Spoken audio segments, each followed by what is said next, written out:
राऊत साहेब, मनसे अध्यक्ष राज ठाकरे यांनी मुघलांच्या ज्या महाराष्ट्रातल्या कबरी आहेत त्यावर भूमिका मांडलेली आहे, सविस्तर भूमिका मांडली, पण त्यांचं असं म्हणणं आहे की मराठ्यांच्या शौर्याचं प्रतीक एक लक्षात घ्या, त्यांचंच म्हणणं आहे असं तुम्ही कसं काय म्हणू शकता?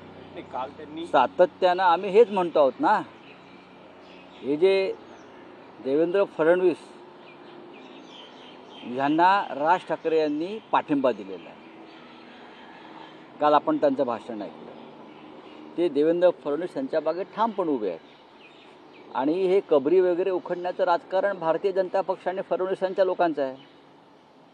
देवेंद्र फडणवीस यांच्या मंत्रिमंडळात जे लोक आहेत बिंडोक, ही त्यांची भूमिका आहे.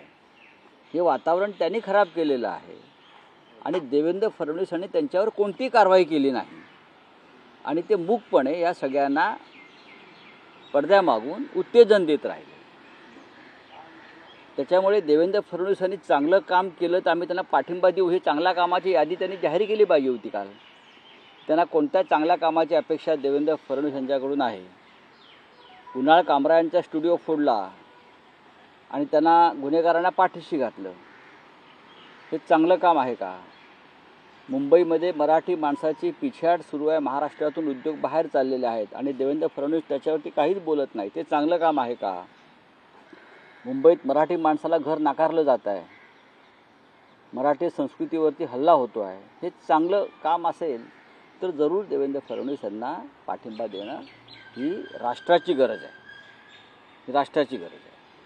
पण ठीक आहे, औरंगजेबासंदर्भात, त्याच्या कबरी संदर्भात आम्ही सातत्यानं हीच भूमिका घेतलेली आहे की ते महाराष्ट्रातल्या मराठा योद्ध्यांच्या, छत्रपती शिवाजी महाराजांसाठी ज्यांनी आपल्या प्राणांची आहुती दिली, त्या सगळ्यांच्या हे शौर्याचं प्रतीक आहे आणि ते राहिलाच पाहिजे. पण काल त्यांनी अशी एक भूमिका मांडली की मराठी भाषेचा अपमान करणाऱ्यांच्या कानफटात आवाज काढा. लोकसभेत त्यांची भूमिका वेगळी होती पूर्णपणे, ती भाजपच्या सोयीची होती. आणि आताही बघा, मराठी माणसासंदर्भात कानफटात आवाज काढायचा असेल त्याने जरूर काढायलाच पाहिजे. तो कोणत्या पक्षाचा नेता ही भूमिका मांडतो त्याच्याविषयी आमच्या मनामध्ये कधी संदेह असणार नाही. बाळासाहेब ठाकरेंनी ज्या शिवसेनेची स्थापना केली मराठी माणसासाठी, ती ज्या पद्धतीनं मराठी माणसाचं संघटन भारतीय जनता पक्षानं तोडलं, उद्ध्वस्त केलं, हा मराठी माणसाच्या एकजुटीवरचा सगळ्यात मोठा हल्ला आहे. त्याच्यामुळे माननीय राज ठाकरे यांनी मनावर घेऊन जर कोणाच्या कानफडात मारायचं ठरवलं असेल तर नक्कीच त्यांचं स्वागत. आम्ही तर आहोतच, पण बाळासाहेब ठाकरेंची शिवसेना फोडण्यामागे देवेंद्र फडणवीस यांचा मोठा हात आहे, अमित शहांचा हात आहे, नरेंद्र मोदींचा हात आहे. ही शिवसेना बाळासाहेब ठाकरेंनी मराठी माणसासाठी स्थापन केली. त्याची शक्ल करून मुंबईवरती व्यापाऱ्यांचा ताबा राहावा म्हणून जे राजकारण झालं, त्यात राज ठाकरे यांना ज्यांना पाठिंबा देऊ इच्छितात त्यांचं राजकारण आहे. आम्ही सगळे तरी ठामपणे, खंबीरपणे मराठी माणसाच्या पुनर्वसनासाठी आणि प्रगतीसाठी आम्ही काम करतो आहोत. अशा वेळेला जे महाराष्ट्राचे शत्रू आहेत त्यांना मदत होईल अशा प्रकारची भूमिका कोणी घेऊ नये, अप्रत्यक्षसुद्धा घेऊ नये, असं आमचं मत आहे.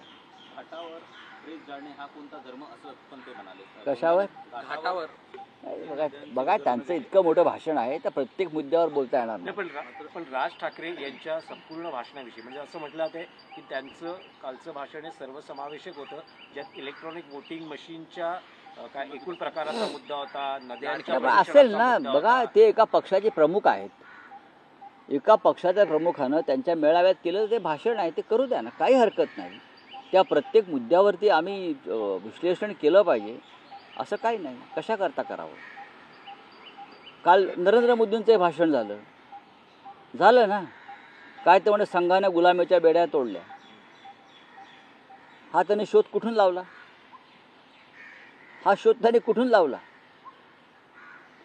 संघानं गुलामीच्या बेड्या तोडल्या. भारतीय स्वातंत्र्य लढ्यामध्ये संघ कुठेच नव्हता ना. भारतीय स्वातंत्र्य लढ्यात संघाचं योगदान काय याच्यावर त्यांनी एकदा आमच्याकडून ब्रीफिंग घेतलं पाहिजे सगळ्यांनी. गुलामीच्या बेड्या तोडल्या म्हणजे काय केलं सांगा, हे स्पष्ट केलं पाहिजे.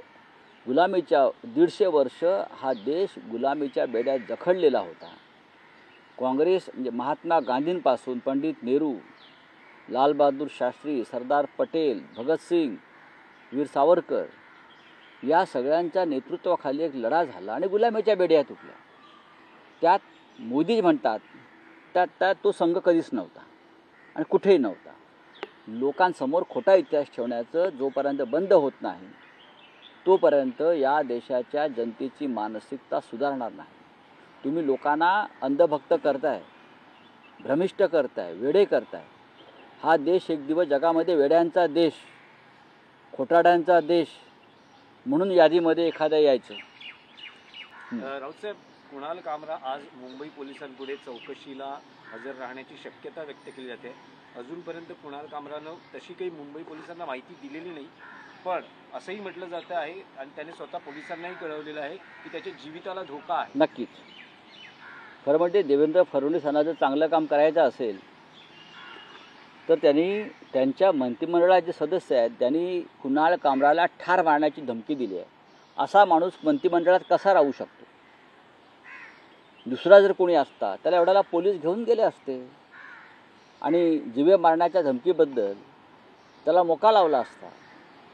त्यांच्या मंत्रिमंडळात असे काही लोक आहेत ज्याने कुणाल कामराला टायरवरती उलटा टांगून मारणं म्हणजे ठार करणं किंवा जिवंत कसा राहतो ते बघतो अशी भाषा करणं ही तुमच्या मंत्रिमंडळातले सदस्य करतात. आणि गृहमंत्री बधीर आणि मूक अवस्थेमध्ये हे सगळं सहन करतायत. अभिव्यक्ती स्वातंत्र्य जपायलाच हवं असं सर्वोच्च न्यायालय म्हणतंय प्रतापगडींच्या केसमध्ये. हे जुना झाला विषय, त्याच्यावरती माझं बोलणं झालेलं आहे. हा विषय 3 दिवसापूर्वी आलेला आहे. राऊतसाहेब, काल तुम्ही ट्विटरवर तुमचं जे आगामी पुस्तक आहे नरकातला स्वर्ग याचं मुखपृष्ठ लोकांसमोर आणलेलं आहे. लोकांना उत्सुकता आहे. आर्थर रोडमधल्या तुमच्या अनुभवांवर आधारित हे पुस्तक आहे. आर्थर रोडमधले अनुभव तर आहेत, त्यापेक्षा त्या काळामध्ये जे देशातलं वातावरण होतं, नरेंद्र मोदी, अमित शहा आणि महाराष्ट्रातील भाजपचे काही टुकार नेते ह्यांनी ED, CBI, पोलीस यांच्या मदतीनं त्यांना हाताशी पकडून त्यांना गुलाम करून ज्या पद्धतीनं आपल्या राजकीय विरोधकांना छळण्याचा प्रयत्न केला, त्यांच्यावरती खोटे गुन्हे दाखल केले, त्याच्या कुटुंबियांना त्रास दिला, पक्षाच्या कार्यकर्त्यांना त्रास दिला. तो प्रकार नक्की काय होता आणि काय आहे आणि या सगळ्याचं आता काय झालं? आमच्या सरकारने तुरुंगात टाकलं, न्यायालयानं आमची सुटका केली.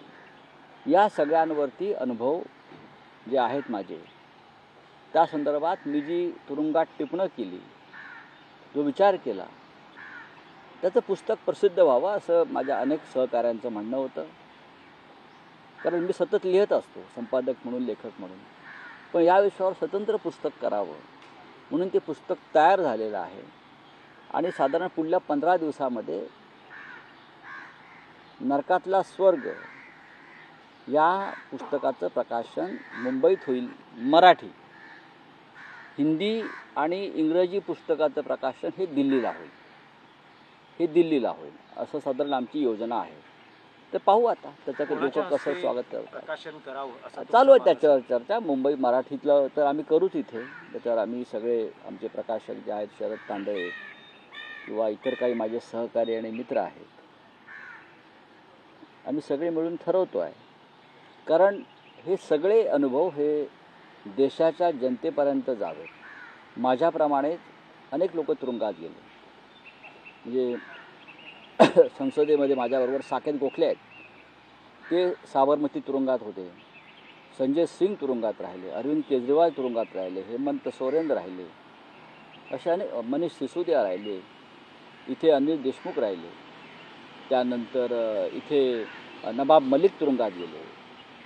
आणि या सगळ्यांना तद्दन खोटे गुन्हे निर्माण करून त्याखाली तुरुंगात पाठवण्यात आलं. कारण हे सत्य बोलत होते आणि सरकारच्या किंवा केंद्राच्या दबावाखाली झुकले नाहीत. राऊतसाहेब, पण त्यात या अनुभवांमध्ये अनेक गौप्यस्फोट, खळबळजनक गौप्यस्फोट कशाला पाहिजे? तुम्ही गौप्यस्फोट शब्द का वापरताय? पुस्तकाचा हेतू गौप्यस्फोट करणं नसतो. तुम्ही जेव्हा आपल्या जीवनातले अनुभव आणि कथन करताय त्याला तुम्ही गौप्यस्फोट म्हणू शकत नाही. जे घडलं आहे, जे अनुभवलं आहे, जे पाहिलं आहे, जे ऐकलं आहे ते तुम्ही उतरवता आणि ते सत्यकथन असतं. ते सत्याचे प्रयोग म्हणा फार तर. 16 तारखेला शिवसेनेचं नाशिकमध्ये दुसरं एकदिवसीय निर्धार शिबिर होत आहे. काय रूपरेषा काय आहे? माननीय उद्धव ठाकरे नेहमीप्रमाणेच त्या अधिवेशनाला उपस्थित राहतील शिबिराला. संपूर्ण महाराष्ट्रामध्ये अशा प्रकारची शिबिरं घ्यावी ही आमची भूमिका आहे. ईशान्य मुंबईत ते शिबिर झालं. आता नाशिकला आहे. नाशिकनंतर आम्ही धुळे जळगाव म्हणजे उत्तर महाराष्ट्राचं एक शिबिर आहे. त्यानंतर आम्ही नगर शिर्डी भागातलं शिबिर करू, मग पुण्यामध्ये करू, अशा विदर्भात करू, मराठवाड्यात करू, कोकणात करू. प्रत्येक ठिकाणी शिबिरं आहेत आणि माननीय पक्षप्रमुख उद्धव ठाकरे हे या प्रत्येक शिबिराला उपस्थित राहतील. नवीन वर्षात गुढी उभारा आम्हाला लागा असं उद्धव ठाकरे देखील म्हणाले. चांगलं आहे ना. मग गुढी उभारा हो ना, उभारू ना. उभारण्याचं काम सुरूच आहे. आमची गुढी ही उभारलेलीच आहे. आमचा गुढीचा दांडा पळवण्याचा प्रयत्न झाला बरं का, चोऱ्या केल्या दांड्याच्या, पण गुढी आमची कायम आहे. ती आमच्या हातातच आहे. ज्यांनी या दांडा पळवला त्यांना आता दिल्ली दांडा घालते आहे. बघा तुम्ही कसा घालते. संभाजीराजांची हत्या झाली म्हणून आम्ही गुढी उभारत नाही असं वडेट्टीवार म्हणाले काल. नाही ठीक आहे, त्यांची भूमिका असेल. सर, कल मोदी जी नागपुर में थे, उनका सितंबर में रिटायरमेंट है. अब किस तरीके से देखते हो कि सितंबर में रिटायरमेंट का एप्लीकेशन लिखने के लिए शायद वो आरएसएस मुख्यालय गए थे. मेरी जो जानकारी है 10-11 साल में कभी मोदी जी गए नहीं. मोदी जी गए हैं वो बताने के गए हैं मोहन राव भागवत जी से कि टाटा बाय बाय मैं जा रहा हूँ. अब देखिए 2 बातें हैं आरएसएस की जो मेरे समझ में आई है. एक तो मोहन राव भागवत यानी सरसंघ चालक और पूरा संघ परिवार देश के नेतृत्व में बदलाव चाहता है. अब मोदी जी का समय ख़त्म हो गया है और देश में बदलाव चाहता है और बीजेपी का राष्ट्रीय अध्यक्ष भी अपने मर्जी से चुनना चाहता है. तो इसलिए मोदी जी वहाँ गए थे. मोदी जी जा रहे हैं. राउत साहेब, कल राज ठाकरे का भाषण हुआ था, आप किस तरीके से देखते हो? ये मराठी मानुस का भाषण था या बीजेपी को सपोर्ट था? लोकसभा चुनाव से पहले हिंदुत्व वाली भाषा कर रहे थे, विधानसभा चुनाव में भी हिंदुत्व की भाषा ही की. अब अचानक मराठी मानुस की भाषा की है. लेकिन मराठी मानुस की जो संगठना भारतीय जनता पार्टी ने शिवसेना को जो तोड़ दिया है वो अगर आप देखिए तो राज ठाकरे जी की राजनीति जो है वो भारतीय जनता पार्टी को समर्थन देने वाली है. मराठी मानुस हमेशा शिवसेना के साथ रहा. आप उनको ही तोड़ना चाहते हैं और तोड़ने वाले भारतीय जनता पार्टी है. तो जो बीजेपी के साथ रहेगा वो मराठी मानुस का दुश्मन रहेगा. Thank you. राऊत साहेब, एक मराठी हवा आहे. काल पंतप्रधान नरेंद्र मोदी आणि भागवत यांची भेट झाली. काय संकेत आहेत या भेटीतले? काय संकेत विश्लेषण? स्पष्ट आहेत आणि जी माहिती बाहेर येते आहे ती स्पष्ट दिसते आहे की सप्टेंबर महिन्यात नरेंद्र मोदी यांनी जाहीर केल्याप्रमाणे जे धोरण आहे की 75 वर्ष झालेल्यांनी सत्तेच्या पदावर राहू नये. कोणत्याही मंत्री, प्रधानमंत्री, राष्ट्रपती. त्याच्यामुळे सरसंघ चालकांनी त्यांना ह्या त्यांच्या भूमिकेची किंवा संघाच्या भूमिकेची आठवण करून देण्यासाठी त्यांच्याशी चर्चा केली की आता आपलं वेळ आलेली आहे. सप्टेंबर महिना येतो आहे तेव्हा देशाचं नेतृत्व बदलावं लागेल. दुसरं म्हणजे भारतीय जनता पक्षाच्या राष्ट्रीय अध्यक्षपदासाठी सुद्धा संघाची एक भूमिका आहे असं समोर आलेलं आहे आणि त्यानुसार संघाला हवी असलेली व्यक्ती भाजपच्या अध्यक्षपदी यावी ही भूमिका संघाची मला स्पष्टपणे दिसते. ज्या अर्थी 10-11 वर्षांनी नरेंद्र मोदींना नागपुरात जाऊन सरसंघ चालकांना भेटावं लागलं ही काय साधी गोष्ट नाही. त्या वर्षात गेले नाहीत. नड्डा यांनी तर आम्हाला संघाची गरजच नाही 400 पार करण्यासाठी अशी भाषा आहे. जेव्हा राष्ट्रीय अध्यक्ष बोलतो भाजपचा तेव्हा ते प्रधानमंत्री मोदींचीच भूमिका असते. हे जेव्हा तुम्ही समजून घेता तेव्हा मोदी यांना संघ कार्यालयात का जावं लागलं हे स्पष्ट आहे. नाही, पण राऊत साहेब, नरेंद्र मोदी हे स्वतःला ईश्वराचा अंश समजतात. म्हणजे ईश्वरानं साक्षात त्यांना सत्कार्य करायला भूतलावर पाठवलंय असंही त्यांचं म्हणणं होतं. आणि ईश्वराला कधी निवृत्ती नसते. रामकृष्ण ही आले गेले. ईश्वर आहेत ना, ईश्वराचाही मृत्यू झाला. राम गेले, कृष्णही एका बाणानं पारध्याच्या इहलोक सोडून गेले. प्रत्येकाला आपली सत्ता सोडावी लागली. देव असो किंवा मनुष्य असो, ते विष्णूचे अवतार आहेत, ते नॉन बायोलॉजिकल आहेत. हे जरी खरं असलं तरी हिंदुस्थान हा देश नॉन बायोलॉजिकल नाही. हिंदुस्थानची 140 कोटी जनता ठरवते.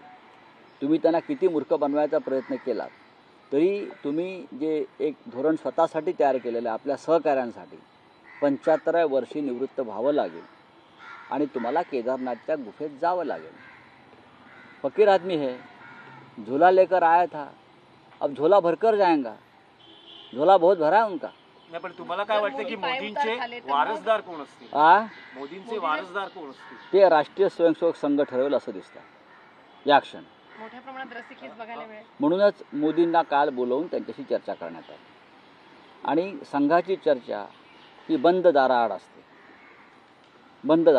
आणि ती बंद दाराआडची चर्चा शक्यतो बाहेर येत नाही. तरीही काही संकेत जे असतात ते संकेत स्पष्ट आहेत. संघ ठरवेल पुढला नेता आणि तो बहुतेक महाराष्ट्रातला असेल. कुणाल